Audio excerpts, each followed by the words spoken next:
Good morning student. अब हम जो है ऐसे और निबंध और कहानी कर चुके हैं, वार्ता लेखन। तो इसके बाद आज हम पत्र लेखन करने वाले हैं। तमे करेला प्रवासનું वर्णन करतो पत्र मित्र ने लखो, यानी कि आपको आपके फ्रेंड को लेटर लिखना है कि उस बात का, तो जहाँ पे आप घूमने गए हो, पिकनिक गए हो, उस बात की माहिती देते हुए उसको बताना है कि प्लेस कैसा था, तुमने क्या क्या किया, कब गए, वो सब कुछ बताते हुए आपको वर्णन करना है। अब जो है रेखा यानी कि पोतानु नाम, आपको अपना नाम लिखना है। मैम ने ब्रैकेट में पोतानु नाम इसलिए लिखा है ताकि आपको पता चले कि वहाँ आपको अपना नाम लिखना है। प्लॉट नंबर, फिर आप आदिपुर, गांधीधाम, अंजार जहाँ पे भी रहते हो वो जगह का नाम, और फिर डेट यानी कि आज की डेट जिस दिन लिख रहे हो। प्रिय सखी मुस्कान, अब जो है आपको अपनी सखी मुस्कान, यहाँ प्रिय सखी लिखा है, आपको अपना मतलब बॉय हो तो प्रिय मित्र लिख सकते हो, ठीक है। फिर उसका नाम और फिर कॉमा लगाना है। तू त्या मजामा होइश, हूँ पण ही मजामा छूँ। तारो पत्र वाँचीने आनंद थयो। अब क्या बता रहे कि मैं यहाँ ठीक हूँ, मुझे लगता है तुम भी वहाँ ठीक ही होंगे, और तुम्हारा जो लेटर मुझे मिला है वो पढ़ के मुझे बहुत खुशी मतलब आनंद हुआ है।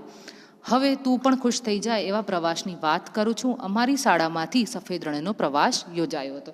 अब वो बता रहा है कि मैं स्कूल पिकनिक में गया था, वाइट रण, यानी आप अपनी स्कूल की पिकनिक भी यहाँ लिख सकते हो। जैसे ये सफ़ेद रण की बात कर रहे हैं, आप अहमदाबाद लिख सकते हो, भुज लिख सकते हो, मांडवी लिख सकते हो, जहाँ आप स्कूल की ओर से पिकनिक गए हो वो जगह भी लिख सकते हो। અમે વહેલી સવારે 8:30 બસમાં બેઠા, यानी कि अर्ली मॉर्निंग हम लोग बस में निकल गए थे। पहला हमें प्रार्थना અને પછી डांस, अंताक्षरी वगैरह धमाल करता करता हमें 3 कलाके सफ़ेद रण पहुँचा। वो बता रहे हैं कि 3 घंटे के बाद हम वाइट रण पहुँचे थे। सूर्य प्रकाशથી रण जाने बर्फનું હોય તેવું લાગી રહ્યું હતું, यानी कि सनराइज हुआ तो मानो ऐसा लग रहा था कि रण जो है वो बर्फ का हो चुका है। सुंदर कलावाળા તંબુઓ, કચ્છી ગીત સાથે નૃત્ય કરતા લોકો, ऊँटनी सवारी वगैरह अद्भुत था। मतलब कि वहाँ का एटमॉस्फेयर, वहाँ पे क्या क्या अच्छा था वो सब कुछ दिख रहा है कि जो तंबू थे वो बहुत अच्छे थे, कच्ची गीत चल रहा था, लोग डांस कर रहे थे, वो सब कुछ दिखाई दे रहा था। मतलब अद्भुत था, बहुत ही अवर्णनीय, मतलब बहुत ही अच्छा था।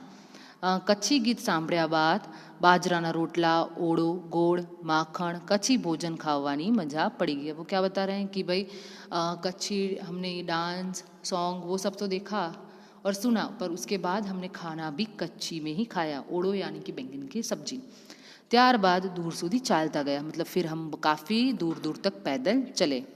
ત્યાંથી પાછા ફરતા ભુજ નાસ્તો કરી અને પાછા વળ્યા ત્યારે થાક સાથે आनंद પણ એટલો જ હતો, यानी कि रिटर्न में हम सफ़ेद रण से भुज गए और वहाँ पे हमने नाश्ता किया। तू आविश ત્યારે ફરીથી જઈશું। अब क्या बता रहे कि तू आएगी तब हम वापस जाएंगे। अब हैं क्या बता रहे हैं कि थकान बहुत थी लेकिन खुशी बहुत ज़्यादा थी कि हम इतना घूमे, हमने इतना एंजॉय किया। ત્યાં તારા પૂज्य मम्मी पापा ने प्रणाम, लिखतीन तारी सखी रेखा। अब क्या बता रहे हैं कि वहाँ अपने मम्मी पापा को प्रणाम बोलना, लिखितन तुम्हारी सखी। अब कोई भी लेटर लिखते हैं तब बात ध्यान रखी जाती है कि एड्रेस में आपका एड्रेस आएगा, फिर संबोधन किया जाएगा। आपसे अगर छोटे को लिख रहे हो तो प्रिय बोला जाएगा, आप बड़े को लिख रहे हो तो आदरणीय बोला जाएगा। सेंटेंस छोटे होने चाहिए, बात स्पष्ट होनी चाहिए। तो जैसे यहाँ रेखा ने अपने प्रवास का वर्णन किया है, वैसे आप अपने हिसाब से भी वर्णन कर सकते हो। एक और लेटर देखते हैं।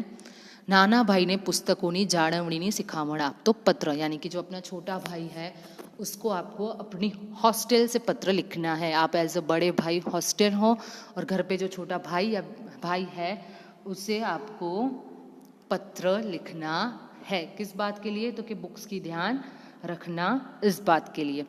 अजय आदर्श छात्रालय गांधीनगर और आज की डेट, यानी कि आपको किसी भी हॉस्टल का एड्रेस लिखना है और फिर आज की डेट डालनी है। प्रिय भाई राम, छोटे भाई का नाम राम है। केम छो? અહીં હું પણ મજામાં છું। હાલ તો તું પણ પરીક્ષાની તૈયારી કરતો હોઈશ। હું પણ કરું છું। હું પણ કરું છું। બીજું ખાસ એ છે કે આ વખતે જ્યારે હું વેકેશનમાં ઘેર આવ્યો ત્યારે તારા પુસ્તકો ટેબલ પર જોયા। अब वो क्या बता रहे कि तू भी बुक्स पढ़ रहा होगा, मैं भी पढ़ रहा हूँ क्योंकि एग्ज़ाम आने वाली है। पर इस बार जब मैं घर पे आया था छुट्टियों में, तब मैंने देखा था किसको, तुम्हारी बुक्स को। अब उसकी बुक्स कैसी थी, पाना वड़ेला, कवर वगरना, फाटेला અને गंदा अक्षरों। क्या बता रहे हैं कि जो पेज हैं वो फोल्ड किए हुए थे ऐसे ही गंदे से, बुक्स पे कवर नहीं था और बहुत ही गंदे थे, फट गए थे बुक्स, और હેન્ડરાઇટિંગ बहुत ही ગંદી थी।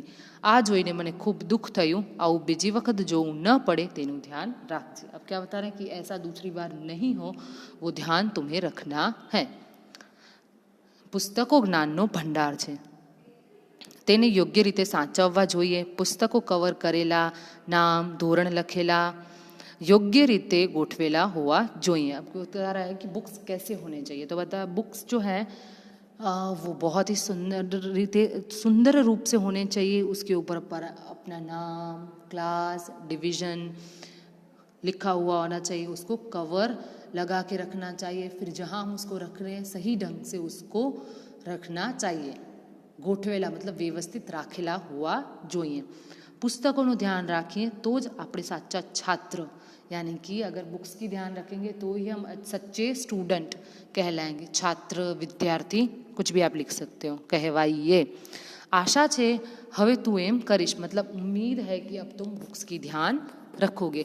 ત્યાં पूज्य मम्मी पापा ने मारा प्रणाम, मतलब आप जो मम्मी पापा वहाँ हैं, मतलब हमारे, उसको मेरा प्रणाम बोलना, क्योंकि मैं लेटर तुम्हें लिख रहा हूँ तो मेरी ओर से ये मैसेज भेज देना। लिखती न अजय ना आशीष, मतलब वो ब्लेसिंग्स दे रहा है, इसको आशीर्वाद दे रहा है कि भाई ठीक है अपना ध्यान रखना। तो यहाँ पे आप अपने छोटे भाई का नाम लिख के अपने छोटे भाई को पत्र लिख सकते हो बुक्स की ध्यान रखने के लिए। ओके, दोनों लेटर्स आपको लिखने हैं, आप ओन लिखोगे तो भी चलेगा। Thank you.